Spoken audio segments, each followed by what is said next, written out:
Good evening and welcome to the February 6th meeting of the Richmond Water and Sewer Commission. Glad we all went through the big deep freeze. Happy to be on the other side of that. Fixed 8 broken pipes yesterday. Before we begin, Kara, I see your hand is up. Anybody in person have any comments to make before? Okay. So opening this up virtually, anybody joining us virtually care to make a public statement? Kara, I see your hand is up. You have the floor. Yes, thank you, Kara LaBounty.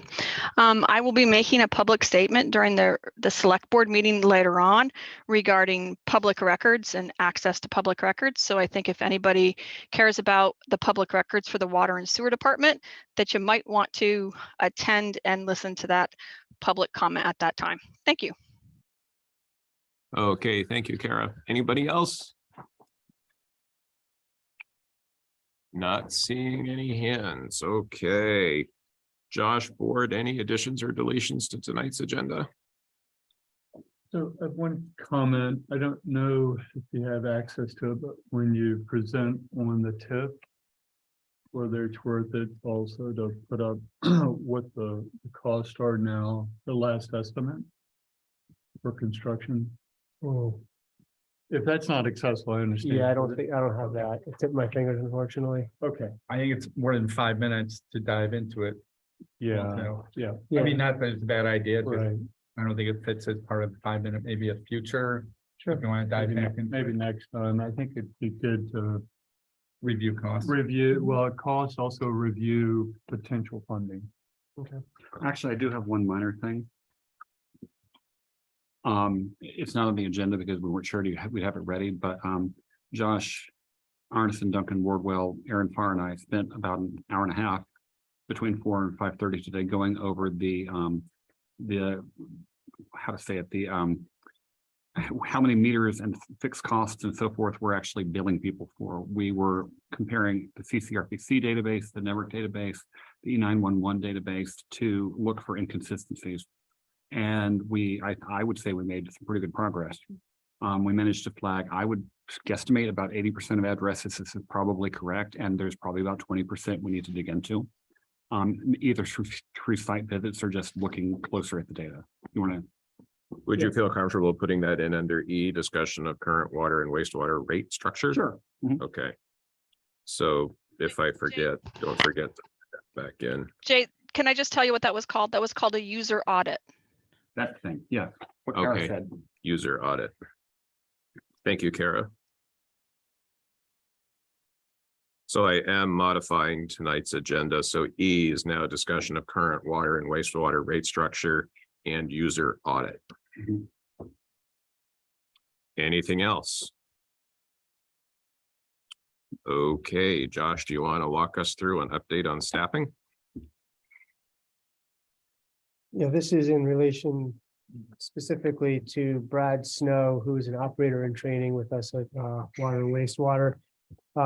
He was involved, or he still is enrolled in the Vermont Rural Water Association apprenticeship program. Nope. Oh, shoot. Sorry. Computer's running low. You want me to take over? I got it. Okay.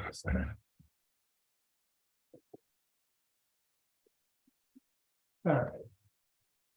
So Brad is enrolled in the Rural Water Apprenticeship Association program or apprenticeship program. Typically, that program is for folks that come in, they haven't had any prior experience. It usually takes them a few years of experience to gain enough experience to get certifications. They might get 1 or 2 along the way, but they haven't really had that many years of service. Brad's in a unique position where he worked here several years ago. Some of that experience is transferable. Then he worked here for about a year. I think he went to Shelburne for a little while and came back. So he's got some extra years of service. Since he's been back, he's been able to obtain a Class 3 water license and a Class 1 wastewater license. With a Class 3 water license, that actually puts him certified to run the water side of our system, of our water and wastewater system. So by doing that, I'm going to be promoting him to lead process operator, which allows him to bump up on the pay scale from, I think he's currently at a grade 3. He'll be bumped up to a grade 6, and per the per the pay grid, because he's got a water 3 and a wastewater 1, he'll be placed at step C on grade 6. He's going to continue in the program to continue learning. He can still get the program. He'll complete his wastewater side of the program by this June and water by next June 2024.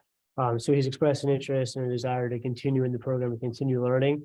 But at this point, I see no reason to keep him on that lower section of the pay grid because he's really outperformed. And talking with the program coordinator, she's really impressed with what he's been able to do in the program. So as far as looking at the budget, what that'll do is the total increase in salary. I'm going to give him some retro pay because he got this as of November 21st. Total increase in salary will be about $10,000. We have about $34,000 right now combined savings in water and wastewater. So we have vacancy savings in this year's budget to more than pay for that, and then we'll budget that in for FY24. But I think, yeah, he's done a really great job. Questions? I just want to say that's terrific news. I'm very glad to hear that. Okay, Josh, you ready to do the monthly review of the water data? Sure.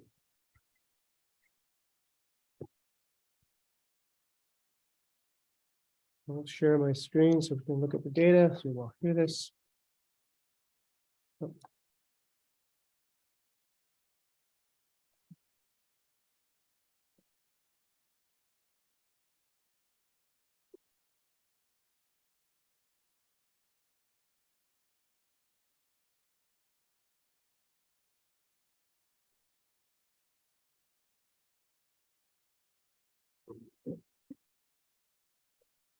All right, so this is our monthly water data, which we've become, I think, fairly used to looking at. So I've zoomed in enough. Zoom in a little bit more, probably. Help folks out. Alan has put some notes on the side to let us know when certain things have happened. So you can see there was a new batch of fluoride that caused the number to dip down for a little bit while the new batch caught up. So that was a 1-day dip. Yeah, that was just a 1-day dip. So all these numbers are 1 day. So that was on January 10th. Let's see. Chlorine was low on 1 day at the pump when the pump was shut down for most of the day. So we were changing the diffusers. So you'll see the chlorine here was a little low on that 1 day as the pump wasn't running for much of the day. So not as much was going in, but we had the 1 day a little low on fluoride, and we did see pH at 6.5, which is the lower limit of the normal range. There's typically a blower system that turns on automatically when the pump turns on to keep that pH where it needs to be. On this day, the blower didn't turn on automatically. It had to be turned on manually, and it was related to the diffusers. Diffusers needing to be replaced, which you see a little bit later here. So for that time being, staff ran it manually to ensure that it was running, and once the diffusers were replaced, it went back to running automatically. Despite a couple of small anomalies, daily look at the average numbers at the bottom. They were all within the acceptable range for the chloride, the fluoride, and the pH. You will notice that our pH in is still not recording. We do have all of the parts here for the pH meter, and then as Steve went to install it, he realized that we need to change some plumbing. So we're working on getting that changed, and hopefully very shortly we'll have that pH meter repaired and reporting data for the next month. Thank you, Josh. Any questions or comments on the monthly data? Looks great. Bart? It seems safe to say that pH out is more important than pH in, just if one was going to fail. Yeah, I suppose. Ideally, we have both, but Yes. yeah, at least the pH out is where it needs to be. Mhm. If we're seeing weird spikes in the pH out, the pH in could help possibly explain some of it, but it doesn't look like we really are. So Yeah, everything is, I think the acceptable range for pH. It's 5 to 8. yeah, there was one where it got up to 7.6, but otherwise it was pretty much the same. Yeah. pH is, 6.5 to 8.5, so I think we're Yeah, well within the we're tolerance. well range. within the range there. Doing pretty good. Yeah. Okay, thanks, Josh. Josh, you're ready to tell us all about project-based tax increment financing? I'll tell you of what I know about it. So this came from VLCT a couple weeks ago. They sent out an email about asking for support from towns to support a bill that's going to be going through or making its way through potentially for project-based tax increment financing. I don't know a ton about tax increment financing, but apparently the way it's currently set up is it's usually for much larger projects, sometimes multiple projects across really large sections of the tax base. This would allow it to be for smaller projects, like one project, and then with a very much smaller amount of tax base. So VLCT reached out to a number of towns like ourselves that have projects like the Gateway expansion where they thought that might be able to be applied. So they gave us a seminar on it last week, and really what they're looking for is some letters of support from the legislative body and maybe the municipal managers saying that we have a project that potentially could benefit from this. It's not saying that we would use it if it went through, if it even passed. I guess it's been introduced the last number of years and hasn't made it through yet. And sort of the basic way it would work is the tax. So say we look at the Gateway, say there's 15 properties in the Gateway. They would have a grand list frozen in time when we start the project for the Gateway expansion. We complete the Gateway expansion project. They would still be assessed the bond, as we've talked about, as a special assessment district. But then any increase in the property value, I think it's 80% of that increased tax would come back to paying off that bond, rather than going back to the municipal or the school. And I don't know exactly where their 20% goes. These are questions I didn't get into with them, but so it would still be the same folks paying it back, but they would be able to pay it back potentially a little bit quicker if we used a TIF. So really just wanted to see if it's something that the commission might want to recommend writing a letter for. Not saying that we're going to commit to using it. I know there's probably a lot more questions, and I'll be honest, more that I can't answer at this point. Yeah, my primary area of experience with TIFs is being used to build stadiums and big boondoggles where they're, it's going to boost the economy if we build a stadium, then of course it never does. This is much better use for TIFs. The idea of we need this public good. We're trying to find a creative way to pay for it. Let's dedicate the taxes for it. We'd already talked about, could we do tax abatements for, just as a hypothetical, do tax abatements for some of the properties along there if they would do, say, affordable housing. This is just another creative thinking outside the box way to maybe accomplish some of the same things. It doesn't hurt to recommend it or to ask for it. Doesn't mean we'll use it. But I think it's at least worth having that tool in your toolbox. Art? So this is part of it. I agree. My perception or understanding of this is about TIF districts where you decide where you want it before you decide what you want. And of course, in the case of like stadiums, maybe there's a what and a where, but it's just not always clear in advance. There are other places where blighted urban areas, they turn it into a TIF to create incentives to do exactly. And so exactly as you suggest, I think this is a good idea because then it becomes targeted to a specific kind of project. An example, the project could be a different scope. You know, the Gateway is an example. It could be one property, it could be multiple properties. But it's a much more targeted instrument than the blunt instrument of a TIF district. And I think the question of whether it's appropriate for that project or any other project in Richmond comes after, if and when the bill is passed and the tool becomes a tool in the toolbox. But to your point, whether it's our town or another town, I think the idea of having another tool in the toolbox for you know, structured development of some sort makes sense to me versus create a district and figure out later. Right. Would the TIF apply to the whole town, or would it apply just to certain sections that you decide? So the idea of a TIF district, like if you could have a part of the Bronx, and that is your TIF district. It's not all of the Bureau of Bronx. It's not all of Manhattan, the city of New York. It's really targeted. And the idea is it creates an incentive. The logic is if you had a blighted area or something that was producing nothing, you aren't getting any tax revenue from it now. And if it's developed, then it creates tax revenue that for some period of time goes to pay off the development, creates the incentive. But then after that expires, it goes onto the tax rolls like anything else. Right. That's how I understand it. So would we only be looking at it for the gateway area, or would there be other areas in town? This has nothing to do, it's a hypothetical, Okay, like. It doesn't becomes exist a yet. tool. okay.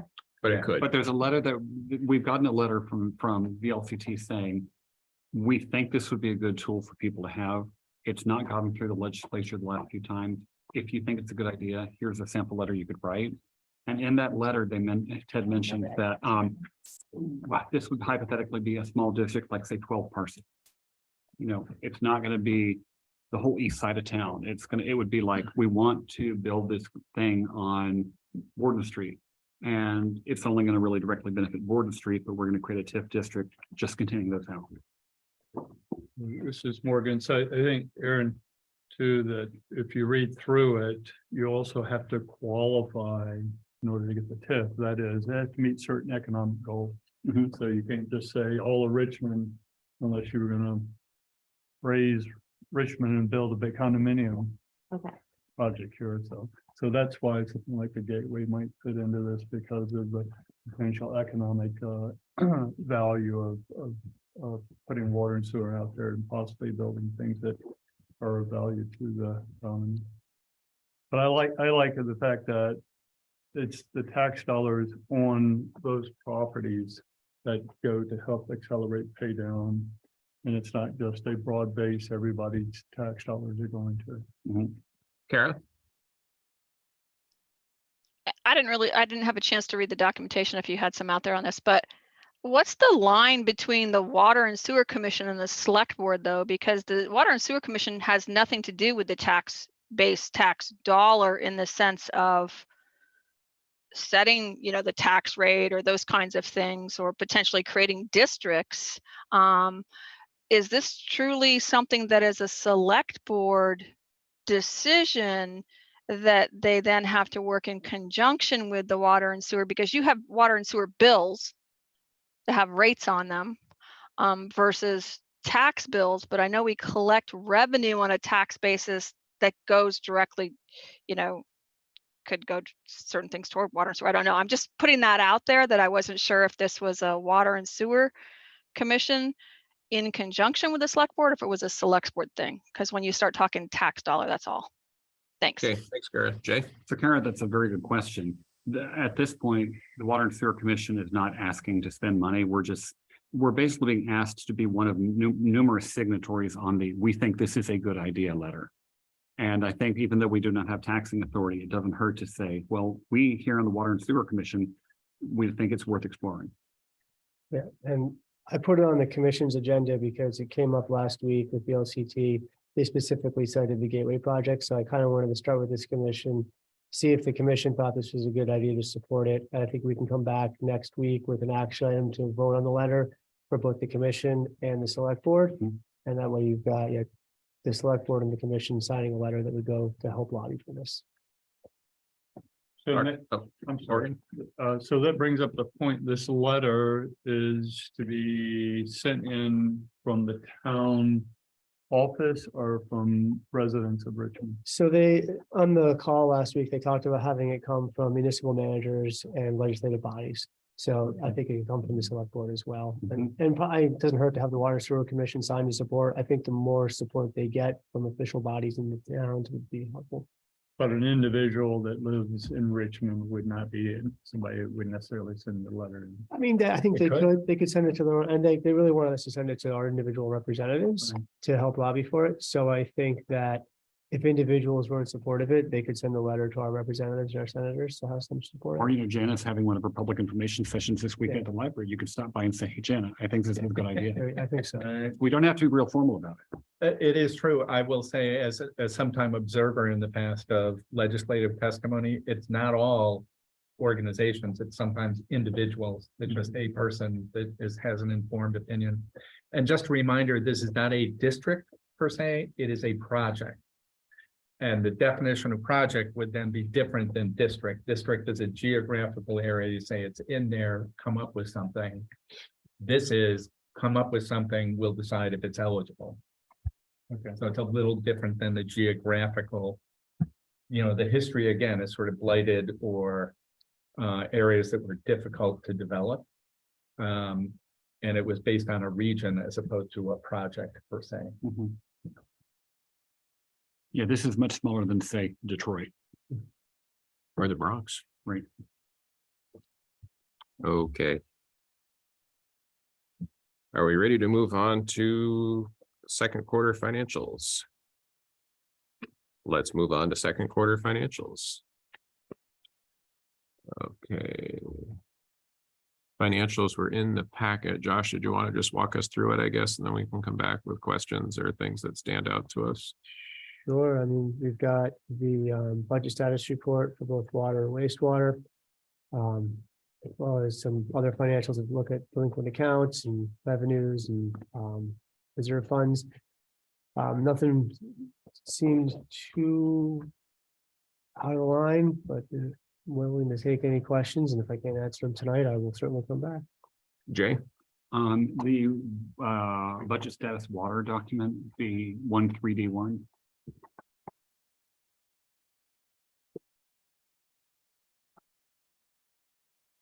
There at the top, we have an increase for net interest on investment that went from $500 to $11,252.34, which is a 2,250% increase. And the only explanation is rates going up. So that's the bank rates have gone up quite a bit, and this I don't think has been split. Let me double check on the wastewater side. I don't think we've split that out yet on So they went up drastically on the look of it. right. So, and we also haven't split that into wastewater. So the rates went up quite a bit. I think when we did the budget, it was like maybe 0.25%. Now we're up somewhere around 3%, I think. Okay, Don't hold me to those numbers, but they've gone up quite a bit in the last year, and we also haven't done a split to put anything over to wastewater yet either. So all of it right now is showing in water. okay, That's right, because if it was, it goes up 12 times, then that's gonna be a lot, yeah. yeah, $500 to $6,000. Wow. Yeah, there's been quite a big increase in rates lately. And we've got some, A lot of people would like to have a 3% mortgage. yeah, and we've got quite a bit of money in the bank. Yeah, okay, that makes perfect sense. That was the main question I have, just my little pea brain was having a hard time wrapping around that. No, it's a big, I actually, well, I also Big have my increase. usual questions about the rates, which I know we're getting into with Heidi in just a little bit. But so I'll save my questions till then, but that's kind of a new math for me. Hmm. But these numbers here, I'm fine with.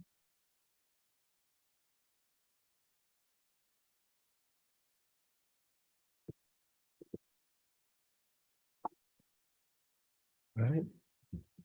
Any other questions on the financial statements? Okay. I got a hand up. Oh, Kara, go ahead.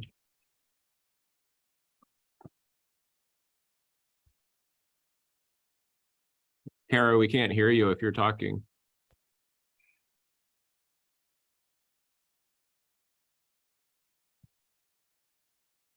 Oh, you're still muted, Kara. There you go.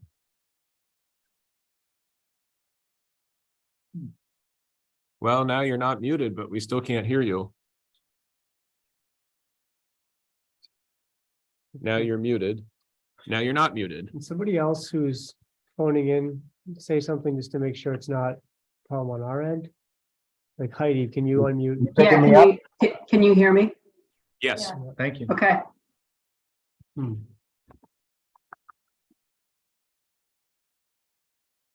Kara, do you want to put the question in chat?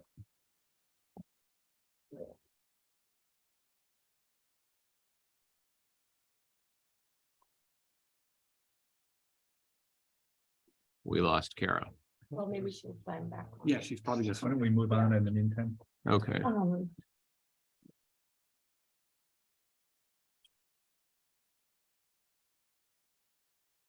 Okay, moving on to E, discussion of current water and wastewater rate structure. Josh, I guess I'll let you lead this up. I see Heidi is with us as well. I don't want to speak for either you or Heidi before we get into the meat of the discussion here. Sure, do we want to start with that portion and then move on to what Jay was talking about? Yeah. Okay. Look at the user audit, use the correct terminology. So I included some questions from Heidi in the packet, as well as the current rates. So I don't know, Heidi, should I let Heidi speak for herself on the Yeah, questions? I Heidi, guess. why don't we rather me paraphrase your questions, we'll let you go for it. Full disclosure, Heidi and I spoke about this a little bit last week, so I am familiar with the conversation, but I don't want to speak for Heidi, so Yeah. Heidi, you have the floor. Okay, thank you guys again for being here tonight. So what I was looking at is the rates, and I think everyone saw that in the package with the water fixed rates and the sewer fixed rates for commercial government versus residential. And the biggest thing that I noticed when I was paying all my bills was how much more the fixed rates were over residential. And I did a couple different scenarios as I spoke to David and Josh, I spoke to you too, of what it would look like if we did all completely on usage, as I guess some people have mentioned, of what that would look like. And that was kind of done back in 2013, 2012, 2013, when we were trying to really boost more businesses coming to Richmond. We had vacant, believe it or not, on Bridge Street, boarded up buildings that we were trying to get people in. And so what I looked at was having it so it's feasible for the commercial and government over, and definitely should be more than what the residential is paying, but I don't agree with it being 5 times as much. We want to keep the rates competitive compared to other towns. So this is what I came up with. So for the water, we have 76 users that use the commercial government. And our rate now is $149.02, which is $11,325.32 per quarter, which is actually almost 5 times as much as what residential is paying at this time. My proposal is to do a fixed water rate of $61.04, which is 2 times the amount of what residential is paying. And that would per quarter be $4,639.04 per quarter. The difference decrease for that for the year would be $26,745. Excuse me, $26,745.95 on the water. For sewer, and we would keep the metered rates the same. And why I'm suggesting that is because, again, we want to make sure our commercial stays here and doesn't leave. If we start putting that on to the restaurants, the hair salon, the brewery, they'll be out of here. They can go to Williston and Essex for much less money. I mean, we've done the calculations. The sewer, I'm looking at, there are 74 commercial government users. Now they are paying, we are paying $114.18, which equals $8,449.32 per quarter, which is 2.57% more than what the residential. Again, I'm proposing to have it be 2 times the amount for the proposed fixed rate. And that would come down to $88.74, giving you $6,566.76 per quarter, and 4 quarters, $7,530.24, with a total for the water and sewer, it would be decreased for the whole year. It would accumulate to $34,276.95 per year for the water and sewer, based on, thank you, Josh, based on the rate for, it would be a decrease coming off the commercial government and not being charged as much on the fixed water and sewer rates. in doing so, just looking at the revenues and having the discussion, Josh, you know, say to you is, well, where is this money going to come from? And looking at the budget, and Josh, you gave me the budget for 2023 in comparison to last year of what we would be taking in versus what it cost. For the water, the difference is from last year to this year, approximately 101,724. For the sewer, it is 219 for 2022, and the 2023 was 789,537, giving you a difference of $82,692, with a total of a balance of approximately $184,400 in revenue. So taking out $34,000, I don't think is a large chunk of change overall. And so that is what I am proposing to the commission doing. I don't think we need to take it from any other group or category, because there's plenty of funds in there with our budget as it is now at the end of the year. Thank you, Heidi. Bard? Okay, thank you. I'm a little confused, but I have both process and content comments. First, don't we propose our rate structure at the annual meeting gets approved, and so it's like at the beginning of each year. So Fiscal year. this isn't the commission, this is the commission and then the annual meeting and the review. And then in terms of how the rates are built, they were built on a budget and then allocated by use by class. And then the base rate versus the use rate varies. Those can be up and down. But the theory behind it is each user class pays for its Right. percentage of the total budget. Right. And so I think if we were going to propose that a user group pays less than its percentage share of the budget, that would be a topic at the annual user meeting, would it not?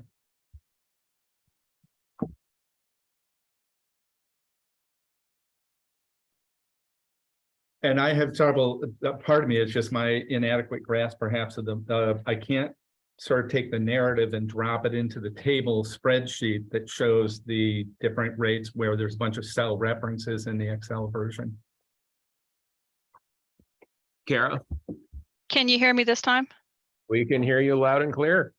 Okay, I'm not clicking mute at all ever again. So the reason I had my hand up before during the budget discussion was to really get a grasp of bottom line where you stand with your budget to actuals. Are you having more revenue than you projected? Like you had more interest than you projected by over $10,000. Are you having, and that I think that budget might have been for the full year. So it was, what I'm hearing from Heidi is asking for some kind of change in a rate structure, which you do set your rates at the beginning of the year, but there's a reason you look at your budgets throughout is to see where you're falling with what you projected for a budget, because you have the ability to make changes during a year if you're seeing that you're having excess revenues and you've got all kinds of unallocated funds by the end of the year. So rather than having it roll into bank accounts, because way back in November you had 1.6 million in funds, whether it reserve or cash, that's why you need to know where you're at with your budget to actual and what that really looks like to know if you can make any rate changes within a fiscal year prior to going into your next annual year budget. So that's what my discussion was, Bard, was to try to say, yes, you are right. You did set your rates, you did set your schedule, but here you now have a user that's asking you to reconsider, considering you're banking so much money and that inflation's up. Other towns are saying, come to our place, and they're trying to keep the commercial in town. So thank you. Bart, So if we're going to entertain this, I think we should have a longer period of time and look at the quarterly financials and reserve balances, what we have versus what we think we need for planned Yes. expenses, and deal with that as more of a deeper dive. I personally am challenged to do this in whether it's 5 minutes or 10 minutes. I'm thinking it's like 30 minutes. Do we want to just throwing this out there, have an extra meeting this month, maybe just to do nothing but look at this? It might be timely as we head towards the next year's budget. I mean, I would be happy to come back here next Monday night and just dig into this, because I think it's a subject that Heidi and others need to, have a right to be heard on. and we have annually looked at the proposed allocations in the budget compared to the actuals, and we know since this formula was put together, those actuals have changed significantly, so it's certainly worth looking at. I would be interested to know, and Heidi, you may know this because it sounds like, and I know you do your research, but I would be interested to know how it's being charged in surrounding communities, like what is the difference with other communities for the commercial rate versus the residential. And I also think it would be good information, especially now that we seem to have had like some transition and new people in, but how much does it actually cost us to process sewer and water? And I think that would be helpful in knowing our rate structure across the board, like Heidi's question. I agree. Everyone else's, like, do we know exactly how much we need to make in order to make it run before we start changing? I think that's what the budget is intended to do. Yeah, So the budget shows operating expenses and then reserves. And then to Kara's point, you can see planned operating, actual operating in terms of both revenues and expenses. So some of those things are operating, like you buy more chemicals or you buy fewer chemicals or the price per chemical goes up. That's all operating. The only stuff that's not operating is where we put stuff into reserves. So that's the point that I think several people have made. Like, and that's the updated to the deep dive to say, where are we? What we just looked at earlier, those things say planned actual, how much are we off planned versus actual. Example, vacancy savings. If you have a highly paid position vacant for 3 months, you book the salary of that position for 3 months as unspent revenue. You generated, if we did it well, we intended to generate the revenue to cover that expense, but the expense didn't occur. So you have some revenue that accrues, right? Yeah. So I have go a ahead. procedural question. Are we able to make adjustments to rates mid-year? Because the commission in last May set the rates for FY23, which we're in right now. So I could see it as, how do we set rates for FY24, knowing what we have in reserves, what we have in surplus, but I'm not sure are we legally able to do that? Maybe we are, but I'm not sure. I will say in my time, which is about that 10 years, more or less, it has never come up as a mid-year adjustment. So another reason to kick it into a future, perhaps meeting, as Jay suggests, and be prepared with a live version of the Excel sheet. Right.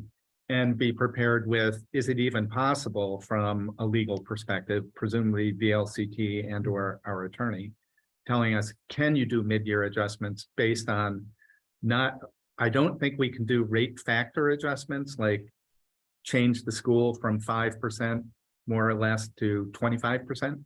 I don't think we can do that. I think it has to be based on actual use, but the question is, could we modify the entire sheet based on our budget target, right? Or at the very least, the annual meeting May, right? May.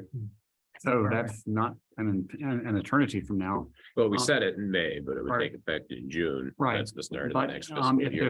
if there's confusion or philosophical differences about how the rate should be structured, maybe a little extra lead time would be a good idea. Oh, sorry, Kara, go ahead. I think the key question to ask is, because if you just ask blanketly, can we change rates? You're not asking to increase rates here. You're asking, do you have the ability to lower rates into a fiscal year? correct? Is that the true question? I mean, Heidi Borman's not here asking you to increase her rates or to increase anybody else's rates that I'm aware of. No, she is So I not. think it's, I am I not. think it's very- I For think the it's record, very I am not. I am am just not, I'm looking out for the businesses going 5 times as much, just as doesn't seem fair. And I do know in other towns, and I know some of you are aware of this, in other towns being this much more, and I won't get into it, but they got in trouble for this kind of stuff. Just so you're aware. And I'm trying to do this. I don't know what that means, but if. there's been legal Lamoille case. County. You want me to go? Lamoille County? Hang on.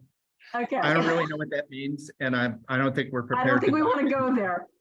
Could, So that's why I'm like, okay, let's talk about this. Okay. I don't think we're prepared to dive into the legal parameters of anything tonight. But the question I think at hand is, can we make modifications of either the budget, which then filters into the cell references in the Excel sheet and would impact everybody's, or can we mid-year make a change in the percentage attribution to each class where some go up and some go down? I think those are two questions. And then the third is, can we mid-year make a change in the base versus usage ratios? So the intent is for each user group to generate the revenue of use. And you could make it 100% base. I will say some small systems I'm aware do that. They just charge everybody the same rate, whether you're there or not, or you use nothing or a lot. And presumably some may go to 100% utilization. That would suggest if you never turn on a faucet, you pay 0 for the quarter. So that research about what different systems do is, people could engage in that. Or do we use the same base versus usage allocation across all of these user groups? That's another approach. This has been in place for, I don't know, something like 10 years. At least So 10 years. it's probably prudent. It's been to- 10 years. 2013, when we brought the businesses in, we had to change it. I have one question Yeah. is, what is the average, what is this average cost per user right now? who? For For who? any commercial government user, what is the fixed rate? Commercial, yeah, Josh, if we can go back onto that screen that I presented with the amounts, Yeah, I think you want to look at our formula. the spread. one I sent over to you. There we go. No, I think we want to look at the rate table to, if the question Oh, I'm is. sorry. Right. So it's right now, commercial is around 600. And then you're proposing that basically is adjusted down about $100. Is that right? Is that, am I looking at this too simplistic? So basically, each commercial user would save, if there are 74 commercial government entities here, each of those entities would save about $500 a year. Is that correct? So these are, Average. well, this is per year, the Per- fixed rate, Right. That's just fixed rate, right? right? So they would, if it would, oh, you were down 100 per quarter, you're thinking? Right. So, And it would be like 196 would be your whole fixed rate. I don't Well, think so you're what I'm multiplying just- it by the per gallons, right? I'm just going, the fixed No, rate. so the Per fixed, unit. I mean, we probably need to maybe to spend more time next. Okay. Monday. Yeah. This we've- is why I think having it live in an Excel spreadsheet in a longer period of time, because then you can actually tweak it and see what happens. Right. We've got 15 minutes left and about 20 minutes to go. Okay. So I guess 2 questions. Should we entertain modifying the rate structure mid fiscal year, or should we put our effort into reviewing this and having it ready for discussion in May to go live in June? We don't have to answer that tonight. That's a question. I think there's the legal question to answer. Well, the second part would be, if we decide to do that, can we do it? I would put them in reverse and say, Yes, yes. first, can we do it? And if we can't do it, let's not spend time. Okay, so figure out if we could do it. And if we can, do we want to address possibly changing structure, the rate structure mid fiscal year, or would we be looking at In reviewing any this case, in it seems May? to me, it's still a useful conversation because it's either a mid-year adjustment. By the time you do it, the year's almost over anyway. Yeah. Well, that's but- where I was going. So it's still fruitful to talk about it. If not this year for like last quarter, could you do it for the first quarter next year, which will be here faster than we think. Right. Yeah, I wouldn't wait too long. Yeah, Okay. I mean, we're gonna have, if we're gonna change rates, we sort of have to know. Now, January, February, March, we'd have to know by the end of March, which is, So do we want to entertain just having a one-off meeting just on this? we could talk about it in more detail and see what we get to on Monday. I can't say I can have a ton to, I won't have a lot prepared by then, but I can bring back an answer, hopefully the legal question. I can bring back a live rate structure. If we bring back the and live if we spreadsheet have and we an just, hour to and we're walk not through under a it, time crunch. if we have an hour to walk through it, we'll have more time. Yeah, I would say let's do it when we're ready. So whether it's a week from now or 3 weeks from now, Yeah. I mean, the issue is not going away. but having it Sooner where the that's better, the but- topic and not crowding anything else in. So, Can I ask Uh, one more legal question for you guys to ask, Bard? go ahead. That you were talking about? It has to do with if you then might have the ability to give a credit. So if you guys decide that you have massive unallocated funds that you get closer to the end of the year because you haven't had a chance to have the meeting and review everything, but if you find that you have excess unallocated funds that you have the ability to give users a credit to start the next fiscal year potentially or something like that, I think that's a good question to know, because if this drags out, it's still you possibly had people overpay in this fiscal year. Bard? Yeah, so we can deal with the overpay and balances. I think that overpaying is a different concept than is it reasonable to give users a rebate? And I will say an example of that, state employees historically, if they're self-insured for health insurance, and if there was more money than was needed, there was sometimes a health insurance premium holiday. So 1 out of 26 is to pay in. And I think that's the kind of concept that Kara's talking about. Just is- something so that if they say you can't change your rates, but you can do this instead, just be open to whatever this instead is. Yeah, Yeah. it's just nice to have all the options on the table, but you have to know what the options are first. Yeah. Okay. Anything else on this tonight, or can we move on? Well, there's a little subthing that we added at the start of the meeting. Oh, yes, go ahead. Okay, so basically between 4 o'clock and about 5:30, Duncan, Aaron, Josh, and I went through the user audit numbers. We've assembled data from CCRPC, NEMRIC, and the E911 database. And essentially, we've got now one large workbook that Duncan's put together. And we've been trying to basically say, for each residential, for each address we know is residential, do they have one water fixed cost, one sewer fixed cost, one water meter rate, one sewer meter rate, and one E911? If they have all 5 of those, but that's all they've got, then we think, well, that sounds right. That what we're trying to do is cull them down to the ones that need serious investigation, like this business, this house that has 1 sewer but 2 water. We're trying to filter out for the ones that seem odd. And we may wind up doing, this is in scope, we may wind up doing site visits to go to these remaining places and just once and for all find out. But we did make a big chunk of progress. We do have a spreadsheet. I'm not going to share it tonight because we're short on time, but there's a lot more green in that spreadsheet than there is yellow being the ones we have questions about.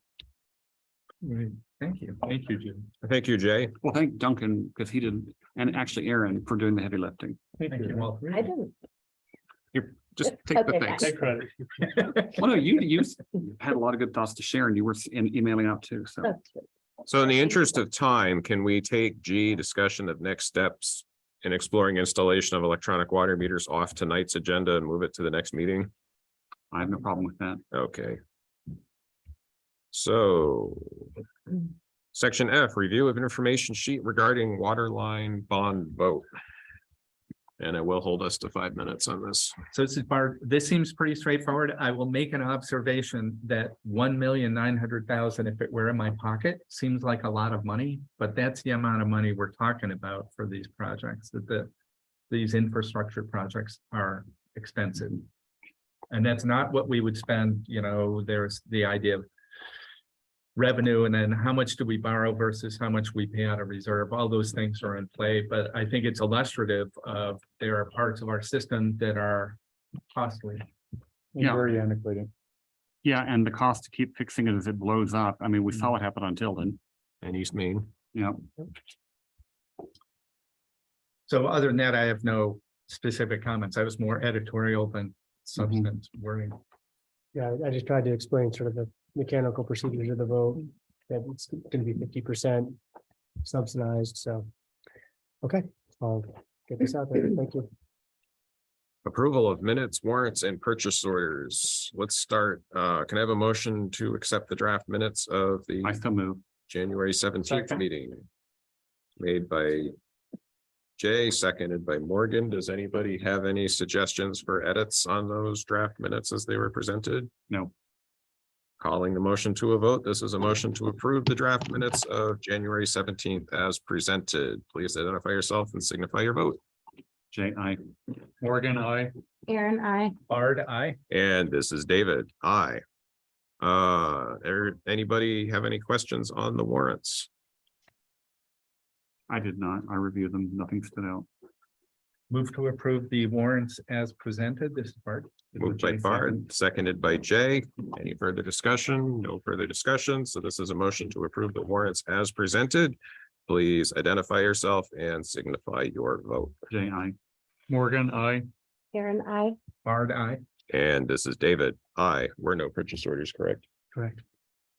Okay, discuss items for next agenda. So we moved discussion of next steps in exploring the installation of electronic water meters to the next agenda.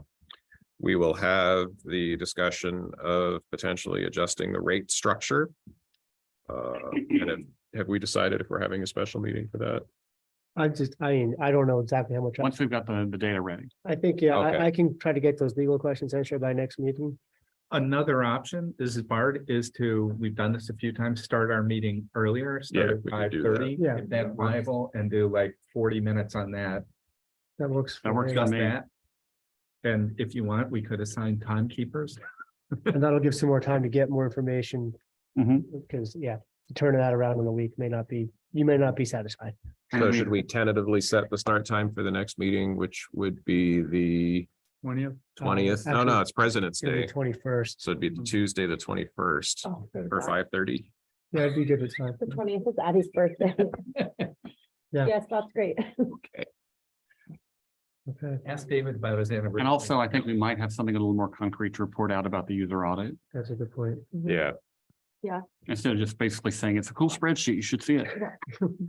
Okay, Heidi's hand is up. Go ahead, Heidi.